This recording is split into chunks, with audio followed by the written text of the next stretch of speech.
অধিক বিয়া কৰোৱা স্বামী জেললৈ যাবলৈ সাজু হওক 10 বছৰ পৰ্যন্ত কাৰাদণ্ড হ'ব পাৰে আপোনাৰ কিয়নো অতি শীঘ্ৰেই ৰাজ্যত প্ৰণয়ন হ'বলৈ গৈ আছে বহু বিবাহ বিৰোধী আইন বাল্য বিবাহৰ পাছত অসমত আৰম্ভ হ'ব বহু বিবাহক লৈ একচন মুখ্যমন্ত্ৰী হিমন্ত বিশ্ব শৰ্মাৰ ডাঙৰ ঘোষণা এই মুহূৰ্তত DY 365 ডিজিটেল দৰ্শকসকলক সবিস্তাৰে এই খবৰ জনাই আছো এগৰাকীতকৈ অধিক বিয়া কৰোৱা স্বামী জেললৈ যাবলৈ সাজু হওক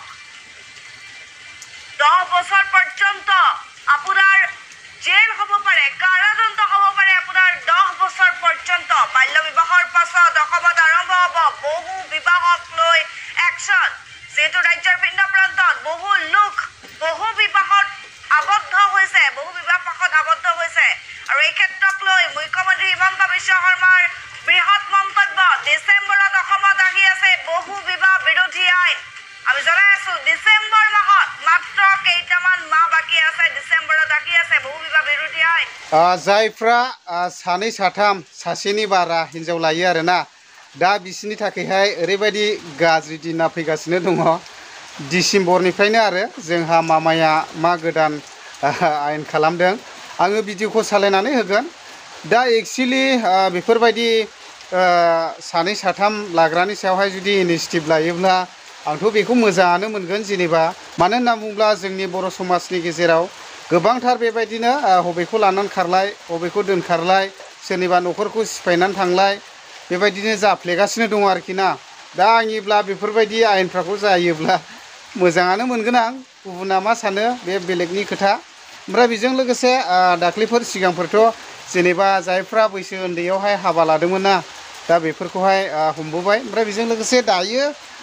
बेफोरबायदि जायफ्रा सानै साथाम लाग्रा बिनि सायावहाय बेफोरबायदि इनिशिएटिभ लानाया मोजाङानो आरोखि जेनेबा जायोब्ला जाहाथे बेफोरबायदि मालायनि न'खर सिफायनानै खारलायबाय थानाय बेफोरबायदिया जेन गोजानाव जायो ओमफ्राय जेलाबो गोबावैनो जागोन दै मा बुंलाङो आङो भिडिअखौ सालायनानै होगोन आसामिस निउसावनो दामनानै होनाय जादों ओमफ्राय जायफ्रा एसामिस निउस नायो बिसोरो माने खोनाखाबाय नुखाबायबो जानांगौ आरो दा आं बेखौनो सालायनानै होगोन आरोखि ओमफ्राय बेजों लोगोसे आङो मोनसे खोथा बुंबावगोन जाहैबाय बेनो जादों जाहैबाय दा जायफ्रा बेफोरबायदि हिन्जाव खारजानानै दं एबा सोरबा बायदिया हौवा खारजानानै दङ जेसेबांनाखि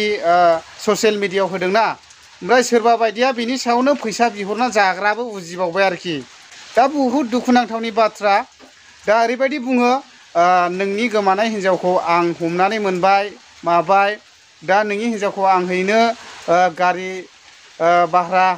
खरस नांगौ बेफोरबायदि खोथा रायलायहरनानै कन्टेक्ट नाम्बारखौथ' होनाय जायो नालाय जायबा गोमाजानाय बिनि गार्जेननिखौ दा बेफोरबायदि कन्टेक्ट खालामहरनानै फैसा बिहरग्राबो उजिबावबाय आरोखि दा नोंथांमोना नुदों जानांगौ दाख्लैबो बेफोरबायदि खालामनानै जाजाखांबाय 12,000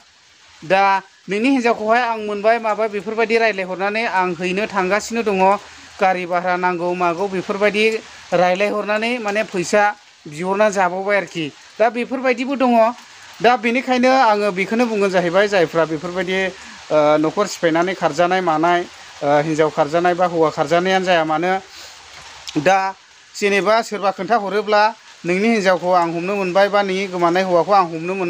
मोनबाय बेफोरबायदि बुंहरोब्ला दा भिडिअ कलिं खालामनो हो ओमफ्राय भिडिअ कलिंखौ खालामाब्लाबो भिडिअ क्लिप लानानैहाय वाट्सएपफ्राव बिहर ओमफ्राय बेजों लोगोसे भिडिअ क्लिप खालामाब्लाबो फट' खेबनानै वाट्सएपआव सोनानै हरनो थोन अब्लासो माने फोथायजाथावना आरोखि दा बेफोरबायदि फैसा बिख्ल'ना जाग्राबो थायो आरोखि जोंनि गेजेराव ओरै न'खराव बेफोरबायदि बेफोर जादों समस्या जादों हायोब्ला हेफाजाबसो होलायनांगौ नाथायब्ला जोंनि गेजेरावहाय बेफोरबायदि फैसा बिनानै जाग्रासो उजिबावो आरोखि दा दुखुनांथावनि बाथ्रा बेफोरबायदि दाजा ओमफ्राय फैबाय थानाय समफ्राव सोरखौबाफोर बेफोरबायदि मानसि गोमानायखौ मोनबाय माबाय होननानै बुङोब्ला आं जेरैबायदि बुंदों ओरैबायदि खालाम भिडिअ कलिं खालामनो हो ओमफ्राय भिडिअ कलिं खालामाब्लाबो भिडिअ क्लिप खेबनानैहाय वाट्सएपआव सेन्ड खालामहो आरो बेखौ मानियाब्ला फट' खेबनानै माबा खालामहो आरो दा बेफोरबायदि खालामहो ओमफ्राय फैसाखौ गोदाव सोराव बेफोरबायदि सोलाबायना हरनाङा आरोखि जेनेबा जाहाथे दाजाथों ओमफ्राय बेजों लोगोसे आङो बेखौनो बुंबावगोन दानि आथिखालाव बेबायदिनो गोबांथार जोंनि माखासे सावथुन मुलुगनि माखासे मुंदांखा आर्टिस्टफोरखौबो बेफोरबायदि एपनि गेजेरजों गाज्रि बेबायदि नेकेट फट' खालामनानै होगासिनो दङ। दा साबधान जा, बेफोरबायदिनिफ्राय जेन गोजानाव थानो हायो। ओमफ्राय बेफोरबायदि मानसिखौहाय मोनथोङोब्ला ओरैबायदि आयेननि साजा होखानांगौ। दा आङो बेखौनो सानो आरोखि ना।